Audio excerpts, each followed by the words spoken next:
ऊस उत्पादक शेतकरी आणि सभासद आणि हे रामनगर साखर कारखाना, पहिली गोष्ट ह्या कारखान्यामधून सनी कोणता रस्ता घालू नये, कारण रस्ता जर तिथून गेला तर कारखाना परत सुरू होणार नाही.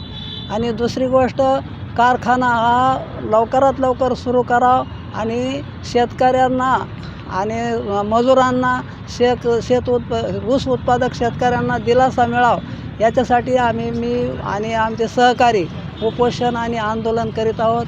याच्यासाठी हेच आमची प्रमुख मागणी आहे.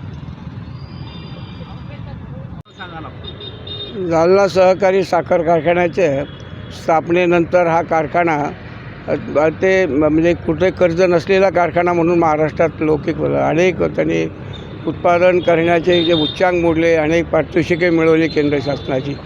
पण नंतरच्या काळात हा कारखाना काही लोकांनी कट कारस्थान करून केवळ 11 कोटी कर्ज असताना त्याच्यावर 1000 कोटीची मालमत्ता, 2-2.5 एकर जमीन आणि मालमत्ता, कारखाना वगैरे उभा सर्व असं असताना घशात घातला कट कारस्थान रचून. या महाराष्ट्रामध्ये अनेक कारखाने असे की 250, 300, 400 कोटी रुपये कर्ज आहे त्यांच्यावर, परंतु त्यांच्यावर काही केलं नाही, त्यांची काही जप्ती केली नाही, होऊ शकली नाही. परंतु जालना सहकारी कारखाना अवघ्या 11 कोटीवर, दरम्यानच्या काळात 16 कोटीची कारखान्याजवळ साखर होती, असे असतानाही ती कारखाना दाखवणं हा कारखाना अगदी दिवसा ढवळ्या पाडल्यासारखा लुटून घेतला. आणि त्या कारखान्याची बोगस खरेदी झाली. त्या खरेदीच्या संदर्भात शेतकऱ्यांनी तक्रारी केल्यानंतर ईडी झाली. ईडी झाल्यानंतर त्याची चौकशी होऊन आता ती कारखाना शेतकऱ्यांच्या ताब्यात घ्यावा म्हणून ही मागणी आमची आहे. त्याचप्रमाणे या दुष्ट लोकांनी दुष्ट हेतू समोर ठेवून जालना नांदेड समृद्धी मार्ग जो जाणार आहे तो पूर्वीचा सर्वे सोडून मुद्दाम कारखान्यात वळविला आणि तो कारखाना कधी चालू नये आणि आर्थिक फायदा व्हावा, पैसा मिळावा म्हणून हा कारखाना इकडे काढला, तो रद्द व्हावा. या 2 मागण्यासाठी हा कारखाना चालू आहे. आणि सध्या हा जो आंदोलन चालू आहे, महाराष्ट्राची एक समाजसेविका, ज्येष्ठ समाजसेविका आहेत अंजलीताई दमानिया यांच्या नेतृत्वाखाली हा लढा सुरू झालेला आहे. आणि हा कारखाना सुरू असेपर्यंत हा लढा सुरू होणार आहे आणि शेतकऱ्याच्या ताब्यात येईपर्यंत. 2 मागण्या आमच्या सांगितल्या त्याप्रमाणे कुठल्याही प्रकारे कर्ज नसताना अगदी दिवसा ढवळ्या एखाद्या याच्याप्रमाणे हा लुटला कारखाना घेतला. आता प्रश्न असा आहे की हा कारखाना कसा ताब्यात यावा, याच्यासाठी ईडीची चौकशी चालू आहे, कोर्ट केसेस चालू आहेत आणि रस्त्याच्या संदर्भातही कोर्ट केसेस सुरू आहेत. आणि म्हणून हा कारखाना कुठल्याही परिस्थितीत शेतकऱ्याच्या ताब्यात यावे म्हणून कारभारी महाराज जालना आणि बदनापूर तालुक्यातील 2 तालुक्यातील शेतकऱ्यांच्या वतीने उपोषणात बसले आहे. ते आमरण उपोषणात जरी बसले असले तरी लवकरच जिल्ह्यातील शेतकरी त्यांना पाठिंबा देण्यासाठी बसणार आहेत. आणि जोपर्यंत कारखाना शेतकऱ्यांच्या ताब्यात येत नाही ईडीकडून, आता शासनाच्या ताब्यात येतो कारखाना, तो ईडीच्या ताब्यातून शेतकऱ्याच्या ताब्यात दिला जात नाही, तोपर्यंत हा उपोषण सुरू राहणार आहे. आमरण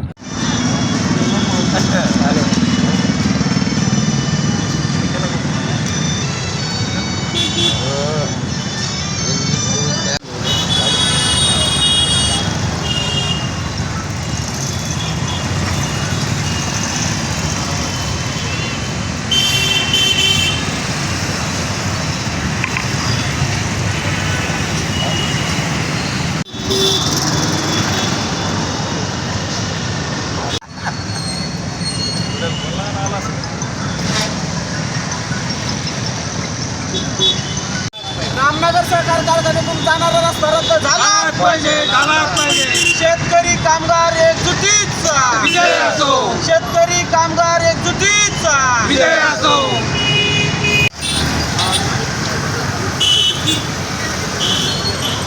सभासद शेतकरी कामगार एकजुटीचा विजय असो. सभासद शेतकरी कामगार एकजुटीचा विजय असो. जालना कारखान्यातून जाणारा समृद्धी मार्ग रद्द झालाच पाहिजे. जालना कारखान्यातून जाणारा समृद्धी महामार्ग झालाच पाहिजे. झालाच पाहिजे. सेवानिवृत्त न्यायाधीश मार्फत कारखान्याची चौकशी झालीच पाहिजे. सभासद शेतकरी कामगार एकजुटीचा विजय असो. सभासद शेतकरी कामगार एकजुटीचा विजय असो.